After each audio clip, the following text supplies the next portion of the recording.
Hello बच्चों, आज फिर हम लोग एक नया लेक्चर के साथ पहुंचे हैं। आप ये मेरे चैनल यूडू सर्फ थिंक फॉरवर्ड को सब्सक्राइब कर दें और ज़्यादा से ज़्यादा शेयर करें। आप इसका बेल आइकन को भी दबा दें, जिससे कि जो भी वीडियो जाए इससे नोटिफिकेशन आपके पास पहले पहुंच जाए। अब शुरू किया जाए। हेलो बच्चों, आज हम लोग फिर सॉलिड स्टेट का एक नया लेक्चर आपके पास लेकर के आए हैं। ये आज हम लोग बात करेंगे classification of solid. Classification of solid.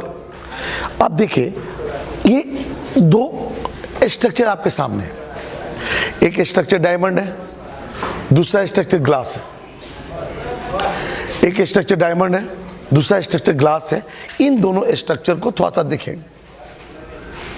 जब इसका हम लोग जब माइक्रोस्कोपिक देखेंगे, किसका? डायमंड का और ग्लास का। देखिए, हम लोग पढ़ने वाले हैं क्लासिफिकेशन ऑफ सॉलिड। इस क्लासिफिकेशन को समझने के लिए हम लोग ये दो स्ट्रक्चर को देखा जाए। पहला स्ट्रक्चर डायमंड है, दूसरा स्ट्रक्चर ग्लास है। देखिए, दोनों को देखा जाए। देखिए ऐसे, देखिए ये दोनों आर सॉलिड है। लेकिन आप इसको देखिए, आप ध्यान से देखिए, आप दोनों स्ट्रक्चर को देखिए। क्या है डायमंड का स्ट्रक्चर? ये डायमंड का स्ट्रक्चर में क्या है? ये इसका कॉन्स्टिट्यूएंट पार्टिकल है। देखिए, इसका कॉन्स्टिट्यूएंट पार्टिकल कैसा है? एकदम रेगुलर अरेंजमेंट है। देखिए, नीला नीला, लाल लाल, नीला नीला, लाल लाल, नीला नीला, लाल लाल, नीला नीला। यानी कि इसमें कॉन्स्टिट्यूएंट पार्टिकल का रेगुलर अरेंजमेंट है। ऐसा सॉलिड जिसमें constituent particle regular orderly arranged हो और बार बार रिपीटेशन होता हो, बार बार क्या होता हो? रिपीटेशन होता हो, वैसे सॉलिड को क्रिस्टलाइन सॉलिड कहेंगे। यानी कि क्लासिफिकेशन ऑफ सॉलिड में हमारे पास दो तरह का सॉलिड हो सकते हैं। पहला क्रिस्टलाइन सॉलिड और दूसरा एमॉर्फस सॉलिड। आप क्रिस्टलाइन सॉलिड किसे कहेंगे? यानी वैसे सॉलिड जिसमें कंस्टिट्यूएंट पार्टिकल का रेगुलर ऑर्डरली अरेंज्ड होता हो और बार बार रिपीटेशन होता हो, ऐसे सॉलिड को हम बोलेंगे क्रिस्टलाइन सॉलिड। उसका एक एग्जांपल है डायमंड। यानी the solid in which constituent particle regularly arranged through out and repeated again and again and repeated again and again in different pattern is called crystalline solid. लेकिन amorphous solid, ऐसा solid, देखिए ये glass का, ये diamond का, ये glass का, क्या इसमें पार्टिकल का रेगुलर अरेंजमेंट है? नहीं, पार्टिकल का रेगुलर अरेंजमेंट नहीं है। हाँ, कहीं कहीं रेगुलर अरेंजमेंट हो जाता हो, वैसे को बोलते हैं क्रिस्टलेट। क्या बोलते हैं? क्रिस्टलेट। यानी ऐसे सॉलिड जिसमें कंस्टिट्यूएंट पार्टिकल का रेगुलर अरेंजमेंट नहीं होता हो, वैसे सॉलिड को एमॉर्फस सॉलिड बोलेंगे। वैसे सॉलिड को क्या बोलेंगे? Amorphous solid. देखिए, सॉलिड दो तरह का, एक क्रिस्टलाइन सॉलिड और दूसरा एमॉर्फस सॉलिड। आप बोलो क्रिस्टलाइन सॉलिड किसे कहेंगे? वैसे सॉलिड जिसमें कंस्टिट्यूएंट पार्टिकल का रेगुलर अरेंजमेंट होता हो, बार बार रिपीटेशन होता हो और उसका रिपीटेशन एकदम डिफरेंट पैटर्न में होता हो, ऐसे सॉलिड को बोलेंगे क्रिस्टलाइन सॉलिड। और इसका एग्जांपल है डायमंड। एमॉर्फस सॉलिड किसको बोलेंगे? यानी ऐसे सॉलिड जिसमें कंस्टिट्यूएंट पार्टिकल का रेगुलर अरेंजमेंट नहीं होता हो, बार बार थ्रू आउट रेगुलर अरेंजमेंट नहीं होता हो, ऐसे को बोलेंगे एमॉर्फस सॉलिड। उसका एग्जांपल क्या है? ग्लास। इसमें ध्यान रहे कि इसमें कहीं कहीं रेगुलर अरेंजमेंट हो जाता हो, ऐसे को क्या बोलेंगे? जहाँ पे रेगुलर अरेंजमेंट हो जाता हो वैसे को क्रिस्टलेट बोलेंगे। वैसे को क्या बोलेंगे हम लोग? क्रिस्टलेट। देखिए particle are arranged in orderly fashion, यानी कि ऑर्डरली फैशन में पार्टिकल अरेंज है। इसमें क्या होगा? पार्टिकल आर कंप्लीटली डिसऑर्गेनाइज्ड, यानी कि डिसऑर्डर है ये इसका ऑर्डरलेस है, यानी कि डिसऑर्गेनाइज्ड है, बस दिमाग में बैठा है। जिसमें ऑर्डरली अरेंज होगा ऐसे को बोलेंगे क्रिस्टलाइन सॉलिड, और जिसमें ऑर्डरली अरेंज नहीं होगा उसको बोलेंगे उसको एमोर्फस सॉलिड। इसका मतलब क्रिस्टलाइन सॉलिड किसे कहेंगे? देखिए in crystalline solid constituent particles such as atom, ion और molecule are regularly arranged in different pattern for long range. इसमें देखिए पार्टिकल का अरेंजमेंट होगा वो डिफरेंट पैटर्न का होगा। ऐसे सॉलिड को आप क्रिस्टलाइन सॉलिड कहेंगे। आप इसे नोट भी कर लें। यानी कि क्रिस्टलाइन सॉलिड का क्या होगा कि जो पार्टिकल का जो अरेंजमेंट होगा, कंस्टिट्यूएंट पार्टिकल का मतलब होता है या तो एटम हो सकता है, या तो आयन हो सकता है, या तो मॉलिक्यूल हो सकता है। इन पार्टिकल का अरेंजमेंट कैसा होगा? एकदम रेगुलर होगा। अगर रेगुलर अरेंजमेंट है तो उसको बोलेंगे क्रिस्टलाइन सॉलिड, अगर रेगुलर अरेंजमेंट नहीं होता है तो उसको बोलते हैं एमोर्फस सॉलिड। अब जैसे देखिए इसमें क्या है बाबू, इसमें क्रिस्टलाइन सॉलिड ऐसे पार्टिकल ऐसे, इसमें क्या होगा? Regularly arrange in different pattern for long range, इसको क्या बोलेंगे? Crystalline solid. ठीक है, देखिए यहाँ पे ये और ये दोनों पार्ट क्या है? सेम ऑर्डर, दोनों पार्ट का अरेंजमेंट कैसा है? सेम है। This is called regular pattern. There is a regular pattern of arrangement of particle which is repeated itself, नहीं पीरियडिकली ओवर, मतलब ये रिपीटेड अगेन एंड अगेन। इसका एग्जाम्पल क्या है बताओ? ये NaCl, diamond, solid iodine, gold, जितना मेटल होंगे, क्वार्ट्ज, जितने भी मेटल होंगे ये दे आर ऑल आर, जितने मेटल होंगे NaCl होंगे, जितने आयनिक कंपाउंड होंगे, आयनिक कंपाउंड, ये दे आर क्या? Crystalline solid. समझ में आया? क्रिस्टलाइन सॉलिड किसको? जिसमें कंस्टिट्यूएंट पार्टिकल जैसे एटम, मॉलिक्यूल और आयन का रिपीटेशन होता हो, बार बार रिपीटेशन होता है, उसे हम लोग क्या बोलेंगे? Crystalline solid. अगला है एमोर्फस सॉलिड। इसमें पार्टिकल जो है, देखिए यहाँ पे ध्यान रहे, देखिए अरेंजमेंट ऑफ पार्टिकल जो एटम भी हो सकता है, आयन भी हो सकता है, मॉलिक्यूल भी हो सकता है, उसका एमोर्फस सॉलिड नहीं, वो ऑर्डरली फैशन में नहीं होगा। एमोर्फस सॉलिड में ये ऑर्डरली फैशन में नहीं होगा। हाँ, कहीं कहीं ऑर्डर हो सकता है, जो कहीं कहीं ऑर्डर हो सकता है उसको बोलेंगे क्रिस्टलेट। और उस छोटे स्मॉल रीजन का जो बिहेवियर होगा, उस स्मॉल रीजन का जो बिहेवियर होगा वो क्रिस्टलाइन सॉलिड जैसा होगा।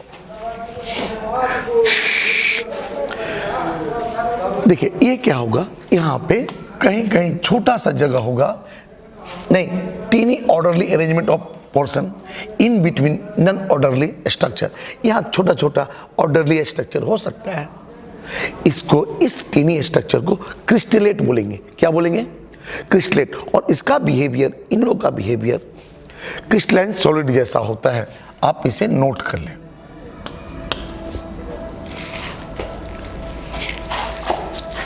नोट कर लें।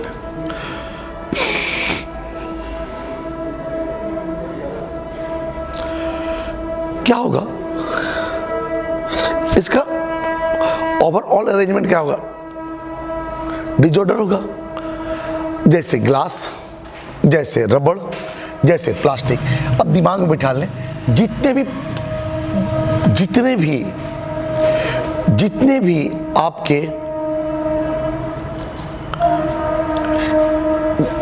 भी आपके पॉलीमर होते हैं, जैसे टेफ्लॉन, पॉलीविनाइल क्लोराइड,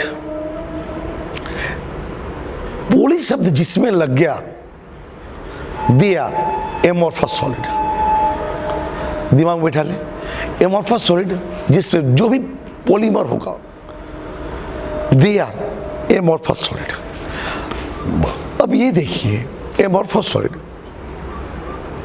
ये बिल्डिंग है, इस बिल्डिंग में कांच लगा हुआ है, अब इस कांच को, अगर ये कांच बहुत पुराना हो गया, कांच अगर बहुत ज़्यादा पुराना हो गया, तो देखिए अगर हम इस कांच को निकाल के देखा जाए, देखिए अब इस ओल्ड बिल्डिंग का कांच है, देखिए कांच को निकाल के देखिए, जब हम इस कांच को निकाल के देखेंगे तो देखिए इसका बॉटम मोटा है, इसका बॉटम क्या है, मोटा है।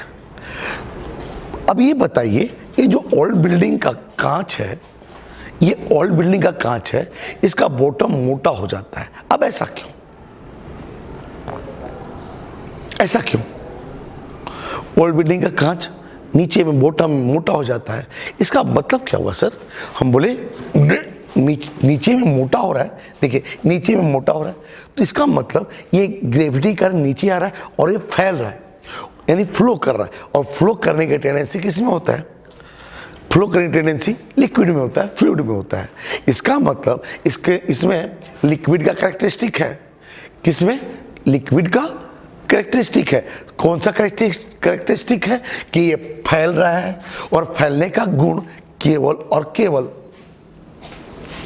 लिक्विड में होता है। इसीलिए ग्लास को आप सुपर कूल्ड लिक्विड भी कहा जा सकता है।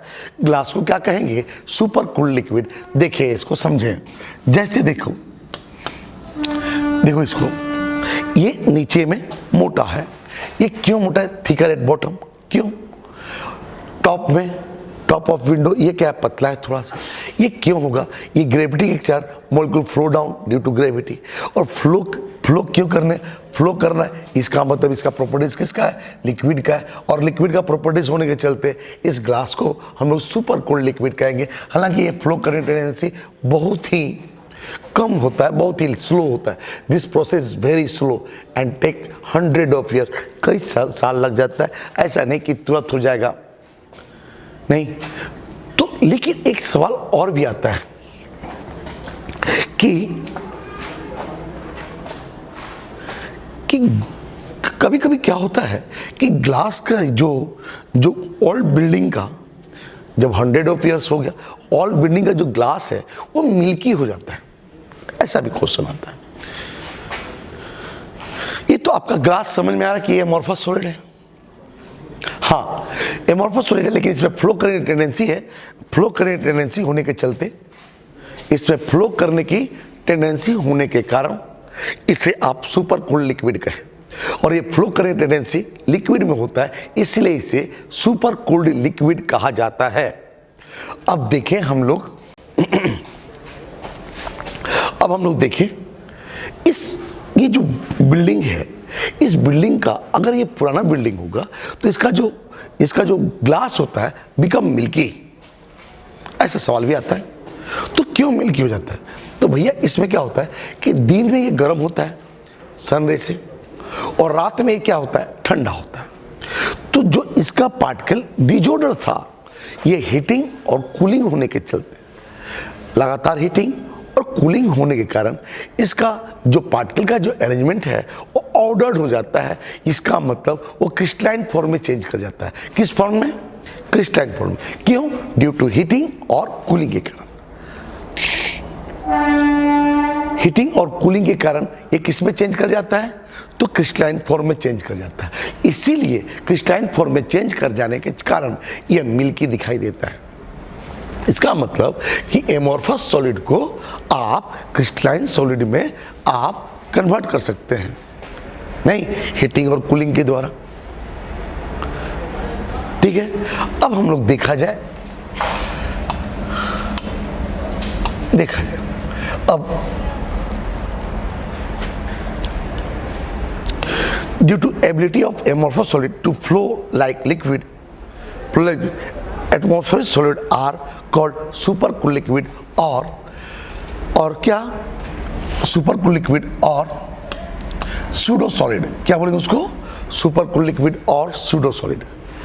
आज हम लोग बात करने वाले हैं अब difference between crystalline solid and amorphous solid. ये बहुत ही इंपॉर्टेंट टॉपिक है। क्रिस्टलाइन सॉलिड और एमॉर्फस सॉलिड के बीच में डिफरेंस लिखा जाए तो पहला डिफरेंस तो दोनों का डिफरेंस ही है। पहला डिफरेंस क्या है? दोनों का डिफरेंस। डिफिनेशन है। क्या है दोनों का डिफिनेशन? कि इसमें जो कॉन्स्टिट्यूएंट पार्टिकल होगा वो रेगुलर अरेंज होगा थ्रू आउट। इसमें क्या होगा, पार्टिकल का अरेंजमेंट रेगुलर नहीं होगा, बार बार रिपीट नहीं होता होगा, ये डू नॉट अरेंज रेगुलरली। तो देखो इसको, ये पहला डिफरेंस तो हम लोग को समझ में आ गया। देखिए इसमें क्या होगा, पार्टिकल का अरेंजमेंट कैसा है, एकदम डिफरेंट है। और सुनो यहाँ पे ध्यान रखें,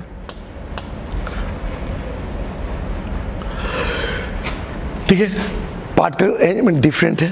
पहला दोनों का बीच का डिफरेंस, पहला कि उसका अरेंजमेंट ऑफ पार्टिकल जो होगा थ्रू आउट रेगुलर होगा, उसमें पार्टिकल का अरेंजमेंट थ्रू आउट रेगुलर नहीं होगा। दूसरा डिफरेंस मेल्टिंग पॉइंट, थोड़ा सा देखिए मेल्टिंग पॉइंट।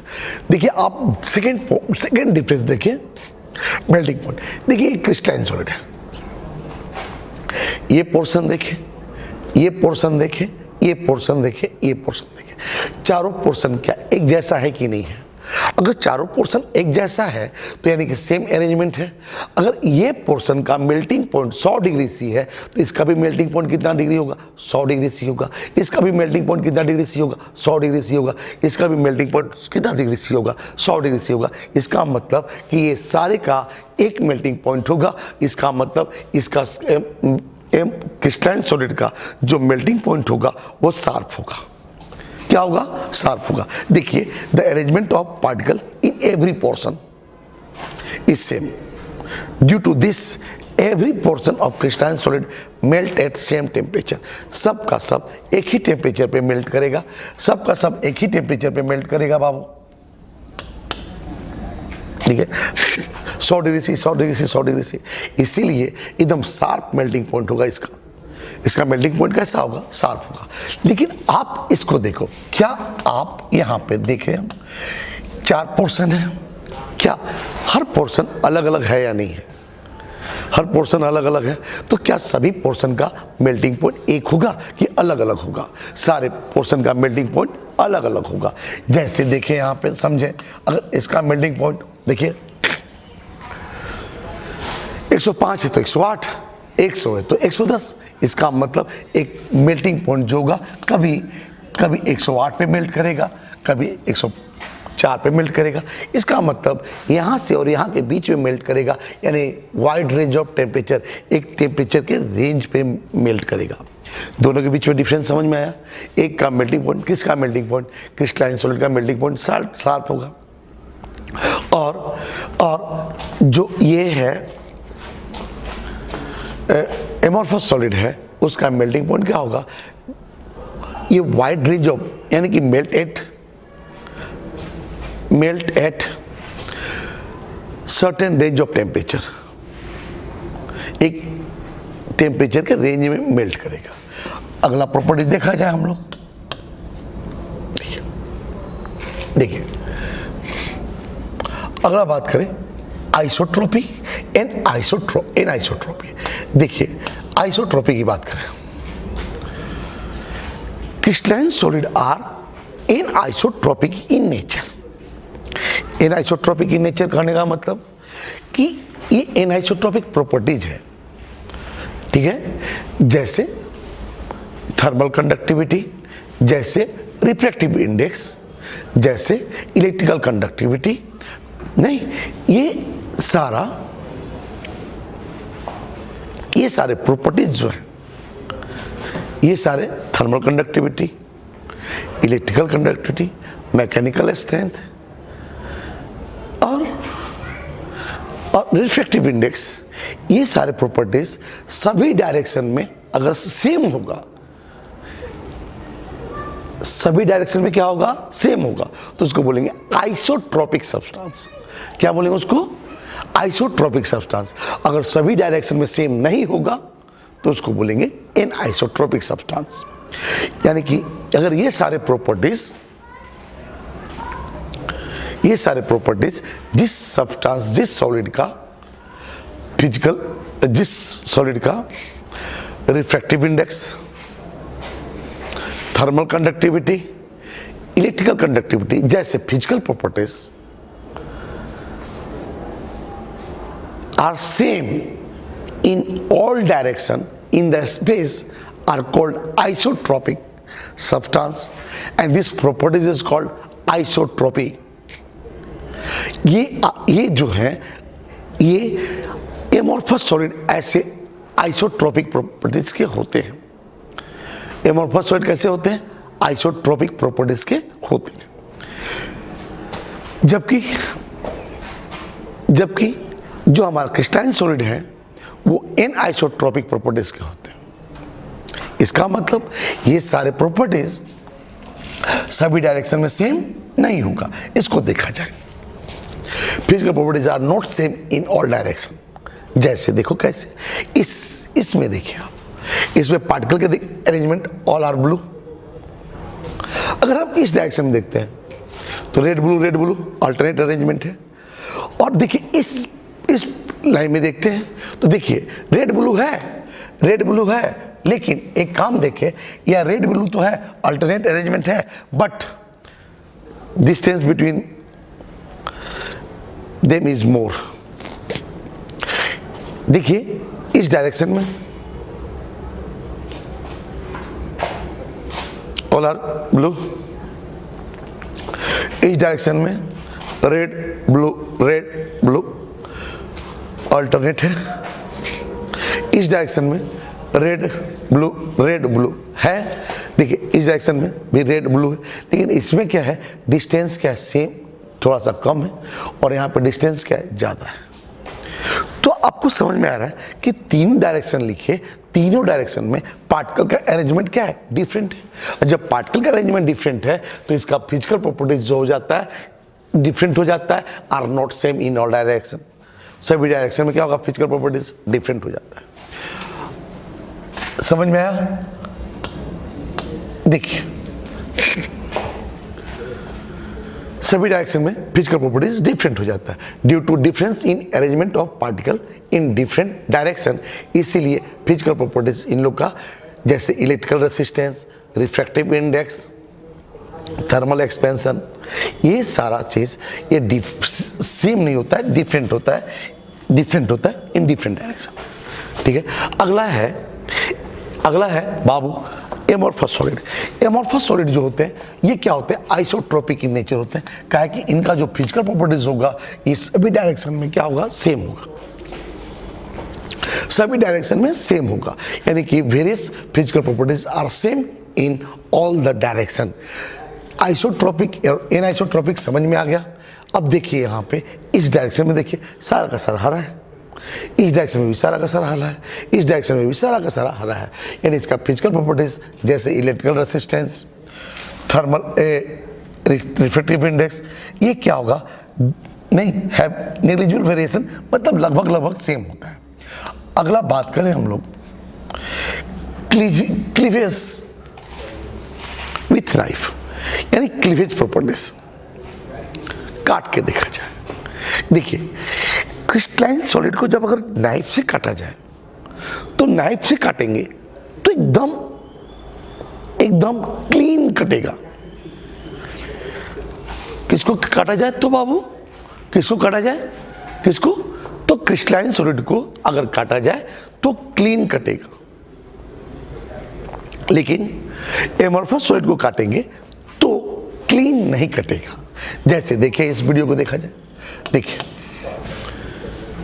जैसे काटे, देखिए क्लीन कटा, तो crystalline solid, clean cleavage and smooth surface. लेकिन अगर ये एमोर्फस सॉलिड को काटे तो देखिए यहां पर देखिए बाबू क्लीन नहीं कटेगा, ये इरेगुलर सरफेस होगा। तो हम समझते हैं आप एमोर्फस सॉलिड और क्रिस्टलाइन सॉलिड का डिफरेंस जान गए होंगे। एमोर्फस सॉलिड और क्रिस्टलाइन सॉलिड के बीच डिफरेंस याद रखना होगा, और ये डिफरेंस एग्जाम में पूछा जाता है। अगला लेक्चर में हम लोग इस क्रिस्टलाइन सॉलिड का हम लोग क्लासिफिकेशन को पढ़ेंगे। आप लोग इस चैनल EduServe थिंक फॉरवर्ड को जरूर सब्सक्राइब करें और इस चैनल को ज़्यादा से ज़्यादा शेयर करें। Thank you.